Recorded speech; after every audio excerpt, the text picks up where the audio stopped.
and welcome back. I'm Chiara Pasini, the Executive Vice President of the Atlantic Treaty Association. And it's been a pleasure for me. I've been here with you and celebrate this 25th anniversary of YATA International. It's also my pleasure moderate this session. I'd like to introduce to you the speaker for this panel, which are based on the think tank's perspective on the agenda, the NATO agenda. The first speaker that I'm introducing to you is Mr. Bruno Lete, who is a senior fellow at the German Marshall Fund of the United States here in Brussels. And he mainly focused on NATO, Balkan, and Eastern country, and also on the European Union-NATO relation. So he will make some remarks on the relation between Georgia and Ukraine. And so please, dear Mr. Lete, the floor is yours. All right. Well, thank you very much, Jara, for this introduction. And the first thing at all is to congratulate YATA on your 25th anniversary. I mean, the German Marshall Fund has often had the opportunity to cooperate with your organization, and we always enjoyed very much doing things together. And YATA indeed really is an essential platform for youth and young professionals on both sides of the Atlantic to think and engage in these transatlantic issues. So once again, happy anniversary. And thank you for having me here. It's a big pleasure. So I'm going to be very short in my remarks because I don't want this to be a monologue. I prefer to have a conversation and debate and perhaps also hear your thoughts and comments. But you know, I wanted to address a little bit what to expect for the NATO Summit in 2022 in Madrid. And perhaps also, as the title of this session suggests, give you indeed the think tank perspective. So first of all, you know, we often say that NATO is the most successful alliance in history. Actually, I intend to agree with this statement, but there's also a very good reason for that, and that is NATO's ability to adapt.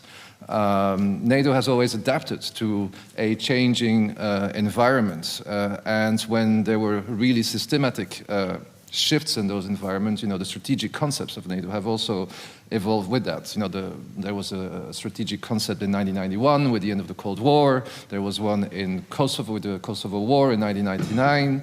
And then the last one, of course, came in 2010 with the Afghanistan campaign. So today, I think it's again time for one of these transformations, if I can put it this way.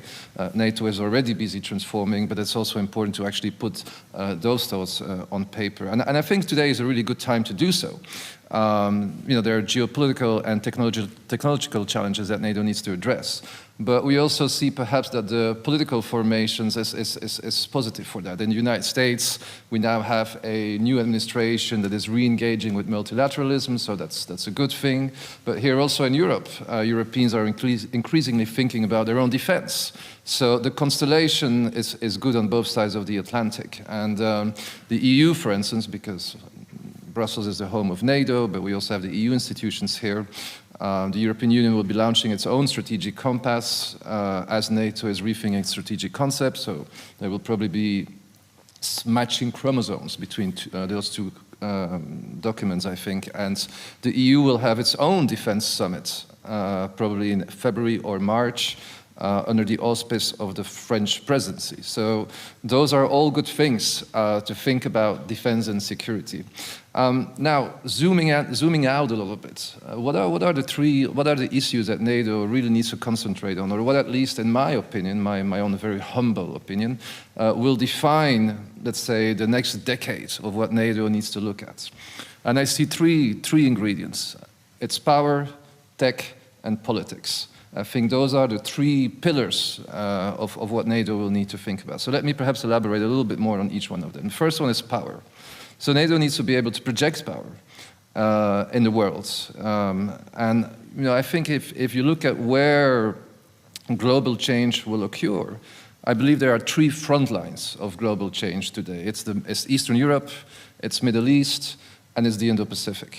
And really those three regions will redefine the security of our world. So And those three regions will, hit Hero, also define transatlantic security interests. So, it's important for NATO to be present in these regions. I mean, our NATO competitors, NATO adversaries are already there. They're also present in these regions. So it's important that the alliance develops some sort of capacity there. Now, NATO is still thinking in which fashion.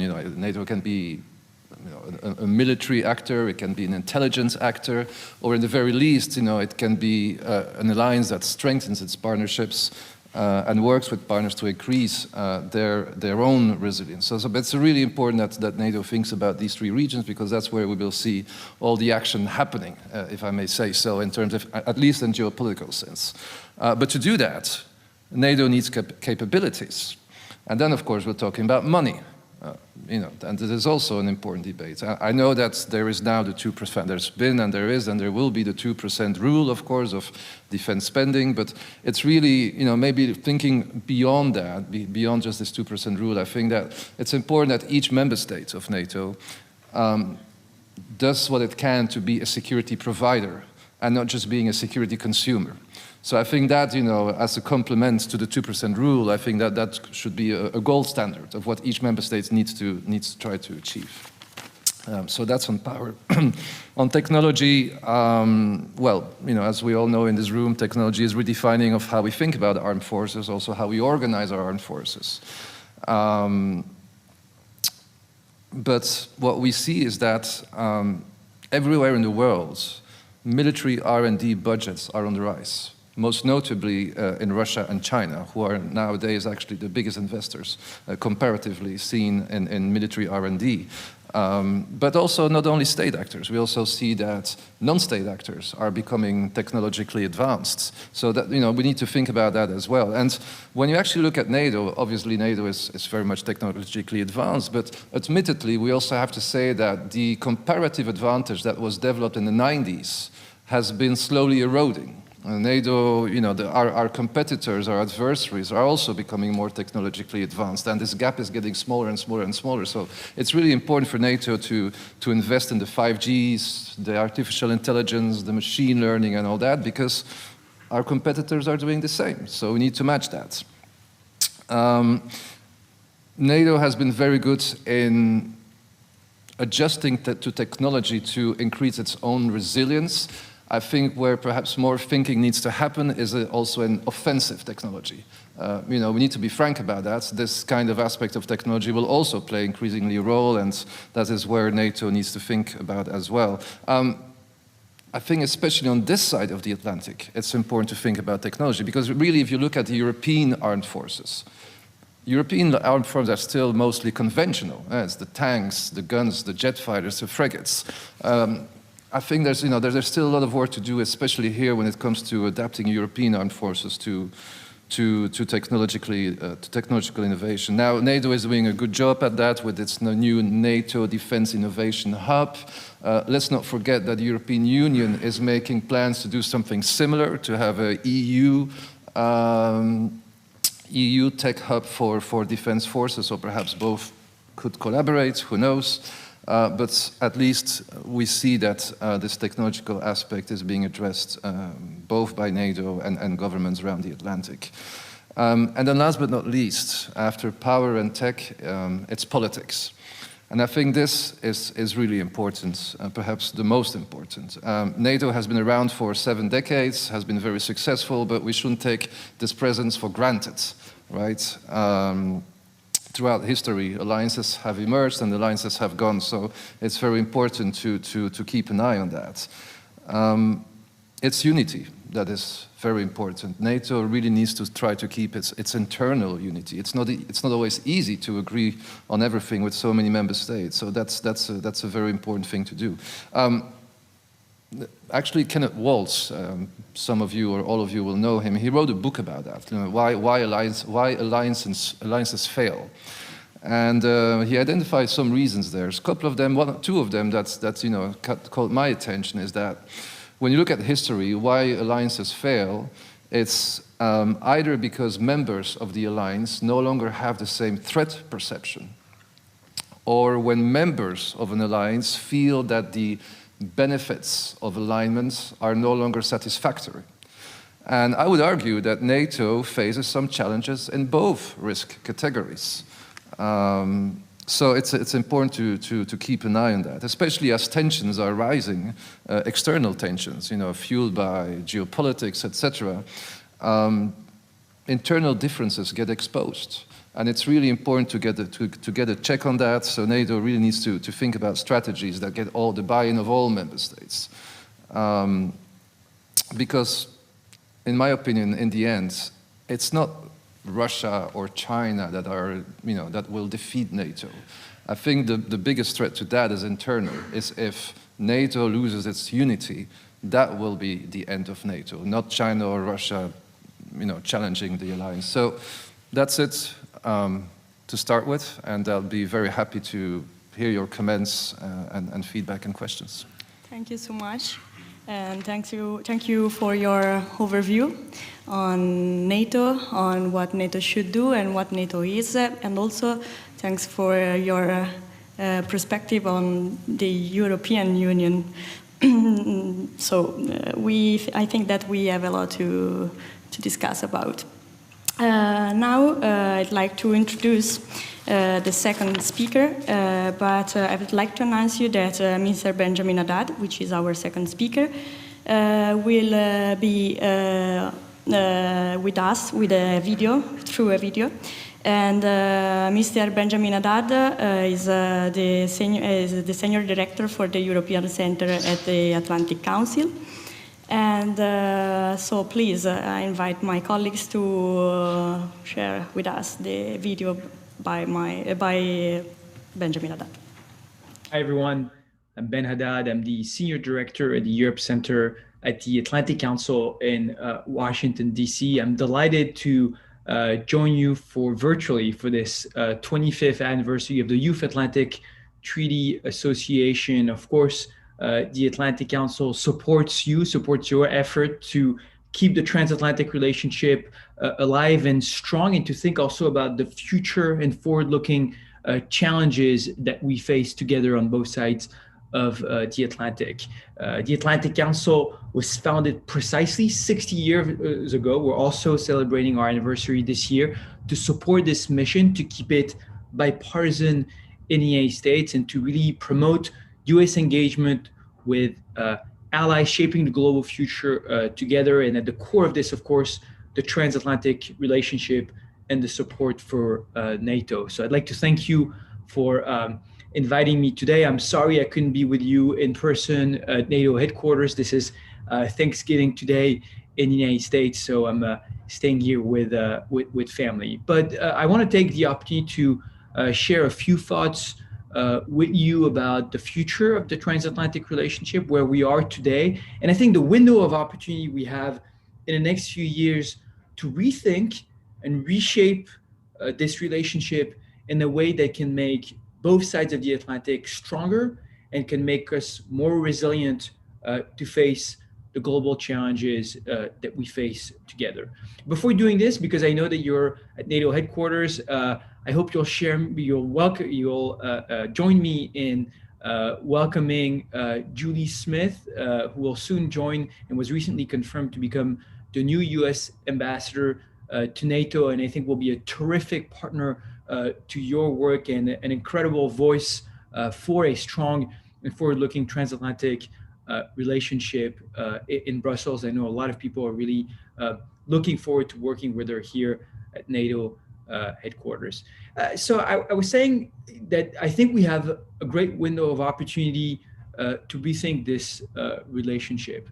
And I'd like to say a couple of words for why that is.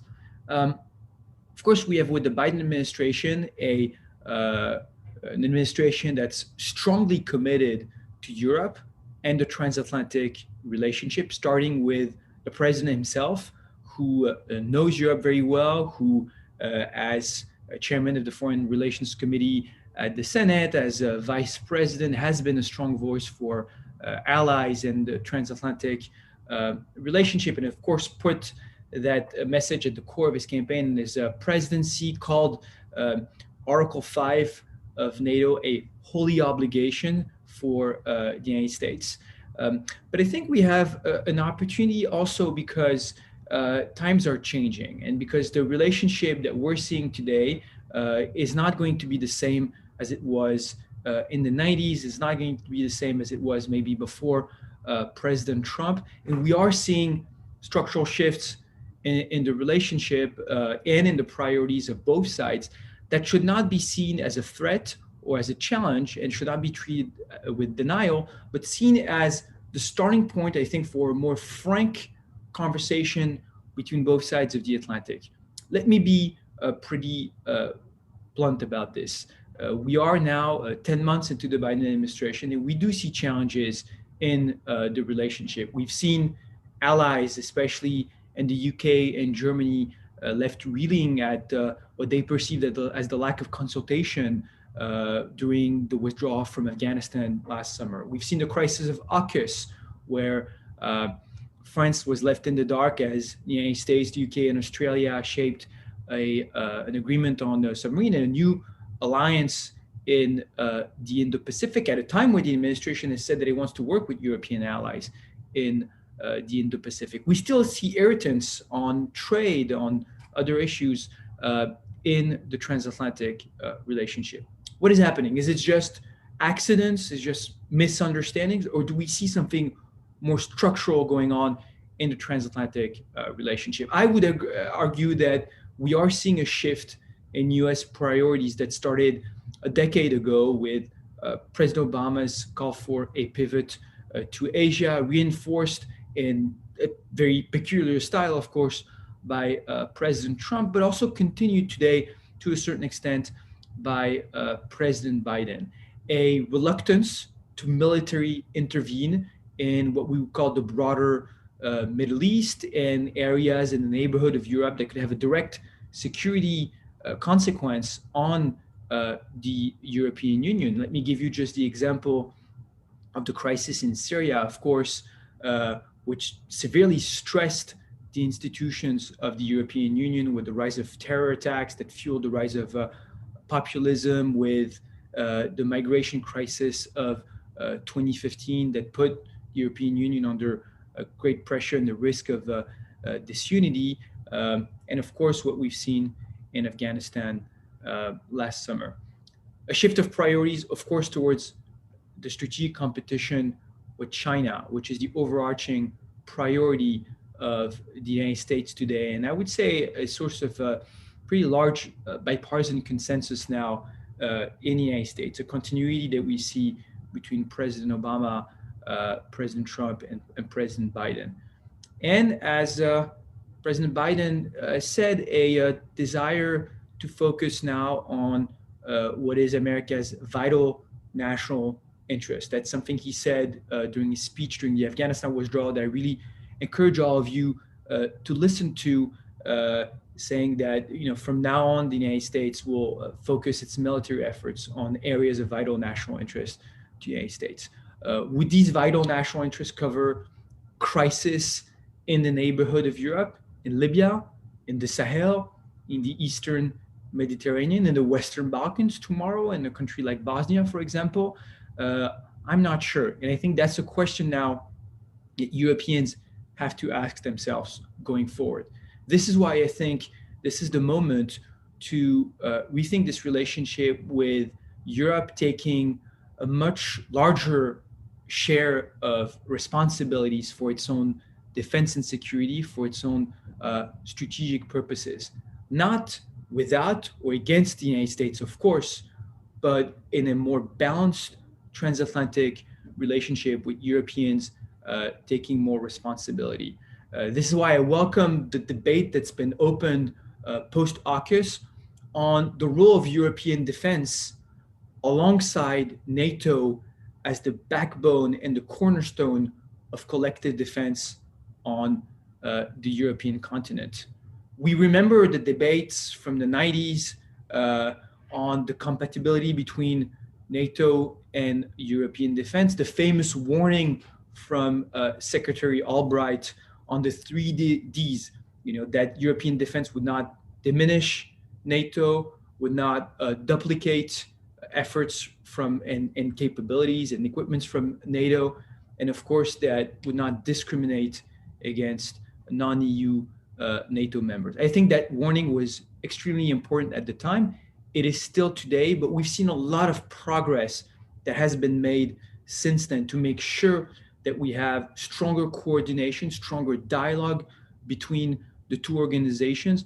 And I think it's really critical to continue to move forward. I think today European defense would not diminish NATO, but would complement NATO with different kinds of capabilities that would fill some of the gaps that have been identified by the alliance, would allow Europeans to take on more responsibility in missions, especially in their own neighborhood.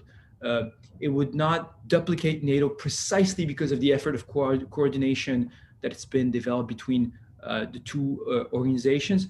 And the question of discrimination would still have to be addressed between both sides of the Atlantic. But I think we have an opportunity to have a serious conversation now on questions of developing a European defense industry and the question of procurement and making sure that any effort on the European side is interoperable with the American defense industry. I think it's really critical. And I think it's important to have now a frank transatlantic conversation about what the United States expects from its allies, what the United States does not want to do anymore, and where it wants Europeans to step up. This will be a welcome development for the security and defense of Europe, but I'm convinced that this will actually reinforce the transatlantic relationship. If Europeans want to be listened in Washington, if Europeans want to carry clout in the transatlantic conversation, they need to bring value added to the table. Let me give you an example. One area that's going to be critical in our strategic competition with China will be, of course, the technological dimension. How do we manage to build a common transatlantic front, shaping common norms and standards on the ethics of AI, on supply chains, on microchips, on data privacy, on hate speech and content online? How do we push back against rise of Chinese and Russian digital authoritarianism? On all these issues, the EU has actually risen as a key actor, as a key norm setter on the international stage these last few years with GDPR, with today the Digital Service Act, the Digital Markets Act. You've seen the EU develop its own identity of what they call digital sovereignty. This has prompted both sides, US and the European Union, to create the Transatlantic Tech and Trade Council. That was one of the main achievements of President Biden's first trip to Brussels last spring, and really now create a common dialogue, a common process where we can shape a common understanding of these issues. On areas where the EU rises as an actor, you see this strong and balanced transatlantic dialogue. Is it the same today on strategic and defense issues? I don't think so yet. I think if Europeans really want to be able to influence, really want to have balanced consultations with the United States, they need to step up and they need to invest on security and defense matters. So I would say this will be not only positive and critical for Europeans, but this will be a great asset for the transatlantic relationship. So as NATO stays core to our relationship, I think we have an opportunity to think a little differently, a little more creatively, with more agility, the responses to the challenges that we face. And we do face a lot of challenges. I talked a bit about crisis management in the neighborhood. I talked about China, but of course, we're speaking today in the context of increased Russian threat on the border of Ukraine. And I think I assume that you will be talking about this issue in your conversation. And I think here again, we see once again the importance of transatlantic unity. Vladimir Putin is lighting fires at different areas in the neighborhood of Europe, from the crisis in Bosnia, of course, the tensions at the border between Poland and Belarus, where Lukashenko has been weaponizing migrants and creating a crisis at the border to put Poland under pressure. And Poland is holding today the border of the European Union. We see the energy crisis, and all of this probably to distract us from the looming crisis over Ukraine. It is extremely critical in this moment for Europeans and Americans to stay united, to send messages of support and reassurance to Ukraine, and to make clear the cost of aggression that Russia will have to pay if it continues its aggression on Ukraine. So I wanted to leave you not only with this message on the importance of transatlantic unity, but also how we can rethink this alliance, how we can get Europeans to be more assertive for their own security and more assertive for the transatlantic relationship. I think that's work, of course, then that the Youth Atlantic Treaty Association can do. And please count the Atlantic Council as friends and partners and supporters in this endeavor. I hope to be with you in person soon in the coming months. Happy anniversary to your organization, and stay safe and healthy. Thank you very much.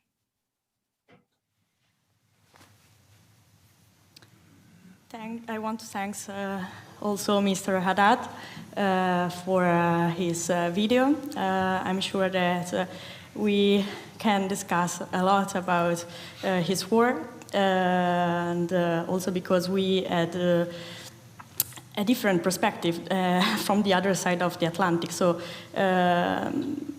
of course, we can always improving ourselves when we can discuss between different, the both sides of the Atlantic.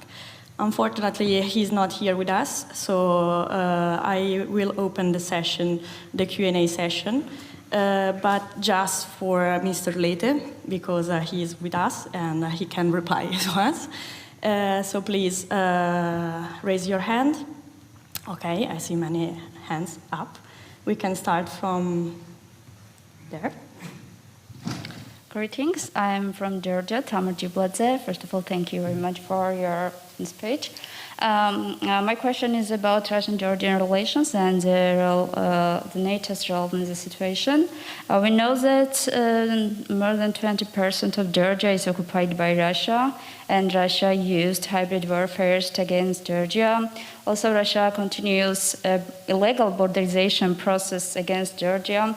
And I'm interested in your opinion. What do you think if Russia attacks to Georgia again? What should be the answer from NATO or the partners? Thank you very much. You want to take several questions or this one? We collect more than one question. Okay. Yes, please. Thank you very much. My name is Mariam Kublashvili. I'm actually from YATA, Germany, but I'm Georgian. So, first of all, I want to thank you for very interesting input. And we are YATA Germany cooperating with German Marshall Fund very well. We had last week a big event, NATO's Future Seminar, and we had one of representatives from German Marshall Funds. So, my question is about enlargement of NATO. So, Russia claims very often that NATO promises Russia do not expand, but we know that it is no such a promises. So, what do you think? What has NATO to do in their open door policy? And I want to ask you this question. So, because of Georgia and Ukraine, they are trying to become member. They are trying hard. So, what is your position about enlargement process of NATO? And one more point. So, in the military doctrine of Russia, there is enlargement of NATO as the biggest threat, military threat for Russia. So, thank you. It was my question. Okay. Well, since those are two Georgia-related questions, or at least in the Black Sea region, let's perhaps focus on that. I mean, first of all, NATO's door is open. I have no doubt about that. Enlargement has not finished. And even if today it looks very challenging for countries like Georgia and Ukraine to become a member, I don't think the question is if they will become members, the question is when. I mean, look, in the 90s, when policymakers raised the opportunity for countries like Estonia, Latvia, Lithuania to become members, I mean, some people thought this is a crazy thought, this will never happen. It did happen. Now, obviously, the geopolitical constellation was slightly different, but still. So I would really want to stress that whatever was said in 2008 in Bucharest about Ukraine and Georgia becoming member, that I'm pretty sure and certain that NATO will stand with its commitment. Now, of course, you raised it. Russia has become much more aggressive in the past years. Actually, I would like to think that whatever is happening in the Black Sea is a chain of events, stretching from the Arctic, where Russia is also increasing its presence, to the pressure it's putting on the borders in the Baltics and on the Polish border with the immigration crisis. It's what it's doing in the Black Sea, the military interventions there, but also stretching way down to the Mediterranean, East Mediterranean, where Russia is also present. So we really see a string of events. And the Balkans, most recently, where we now face a political crisis in Bosnia, that Russia is likely also to play a role in. So we see that Russia is putting pressure on all over the borders of Europe, of NATO. And it's very important, I think, that NATO really addresses this immediately. The thinking that we cannot work with partners such as Georgia or Ukraine because we would be concerned about how Russia will react. I don't think that this should be a concern at all. I mean, Ukraine and Russia are partners, final dots, and it's a sovereign decision of Ukraine and Georgia to seek membership and seek closer relationship with NATO, and both countries are now parts of various programs where NATO works with Ukraine and Georgia to increase the resilience. And the Russia factor should not be a factor, but obviously politics are complicated, and let's be also frank, not everyone inside the NATO alliance is aligned on how to best deal with Ukraine and Georgia, and how to basically steer this request for closer relations vis-à-vis the relationship with Russia. That's also why I think the strategic concept that NATO is now riding, and the Madrid Summit in 2022, that it's very important that NATO has a cohesive strategy towards that region that has the buy-in of all member states. I think it would be extremely important that at some point there is a political decision to give Ukraine and Georgia a map, the membership action plan. We need to keep, there's a couple of things that NATO can do in order to support Ukraine and Georgia. And first of all, is the political messaging. It's very important that NATO keeps saying that, if Russia is doing what Russia is doing, that the cost will increase for Russia. So the political messaging is important. Secondly, of course, we need to keep working with Ukraine and Georgia to increase their own resilience, to modernize the armed forces, and to make sure that the military structures of Ukraine and Georgia are compatible with NATO structures. So that's also important. And thirdly, indeed, I hope soon there will be a decision on MAP. I think that would be very important. I think when you look at it from a technical perspective, there are very little reasons why not give MAP to Georgia and Ukraine. It's a purely political thing. But obviously politics are politics. And the NATO alliance moves when everyone agrees. And right now, indeed, the political constellation is not immediately aligned. I think one of the reasons is because, perhaps there's, in certain capitals inside NATO, there's a sense that if you give MAP to a partner, you also ought to be able to make sure that this partner can defend itself, right? It would look a little bit ridiculous if you give MAP to Ukraine and Georgia and then a major war erupts again. You have to be able to make sure that this country is stable, stabilized at least, and that the armed forces are also able to protect the sovereign territory. So that is the thinking in some capitals that I believe is a reason why political thinking is not aligned. But I do hope, as NATO is moving to its summit, is rewriting its strategic concept, that such political questions will be resolved. Sorry, that was a bit of a long answer, but it's also a complicated issue. We have time just for one more question. So please, Celine from Turkey. Hi, I'm Selin. I'm from Turkey, the president of Young Atlantic Treaty Association of Turkey. My question is about the EU and NATO partnership, actually. NATO has transnational structure and values because it includes Turkey and Canada and the United States, also partnering with countries like Israel. So in order to prevent one organization embrace the other one, what do you think the scope of this partnership should be, and what are the limitations? Yeah, that's a very nice question, actually. You know, I've been working in Brussels since, I don't know, 2006 or something like that. And actually, when you look at the EU-NATO relationships back then and today, it's a whole different world. You know, we used to joke 15, 20 years ago that there was an invisible wall in this town between Schuman, where the EU is, and NATO. And, you know, there was actually almost an invisible wall. Those two institutions were not talking to each other at all. And actually, when you look at it today, the relationship has completely changed. Both institutions have formal channels to talk to each other. There are working groups, committees, etc. But I think what has really changed the relationship is also, I think, there's just day-to-day informal communication. You know, people working in EU institutions pick up their phone and call NATO. To people working here, there's email traffic. So you really see that things are moving between the two institutions. There have been joint declarations. There's another one on the way in December where the EU and NATO will reconfirm their willingness to work together.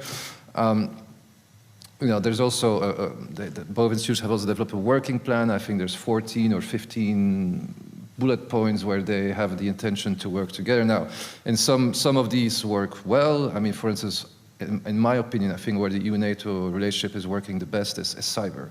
There we've seen a lot of things happening, moving forwards, etc. But, you know, obviously, it's not always as easy, right? You're still dealing with two different institutions, with two different structures, perhaps also, you know, with two different traditions and information sharing, for instance. You know, sometimes there are some issues in the EU-NATO relationship when it comes to information sharing, because both organizations have different security clearance tradition, and also because, of course, you know, the memberships are different, so you cannot always share everything just like that. But again, you know, just to get back to your question, I think the EU-NATO relationship is really evolving quickly and in a very good way. And as the EU is now also increasingly thinking about its own defense, I think that you will see that relationship evolving even more. Thank you. Thank you so much. Yes, thank you so much. I want to thank our speaker for this panel. I want to thank Mr. Lete for the time. And with him, we had the chance to touch different points, starting from the relation between European Union and NATO, but looking also at a partner country as Ukraine and Georgia. We have a lot to discuss also on this topic. So now we're finished for this session, and we have a break of 15 minutes, a coffee break of 15 minutes. I kindly ask to our online audience to join us in 15 minutes and remain connected with us. Thank you so much. Thank you very much.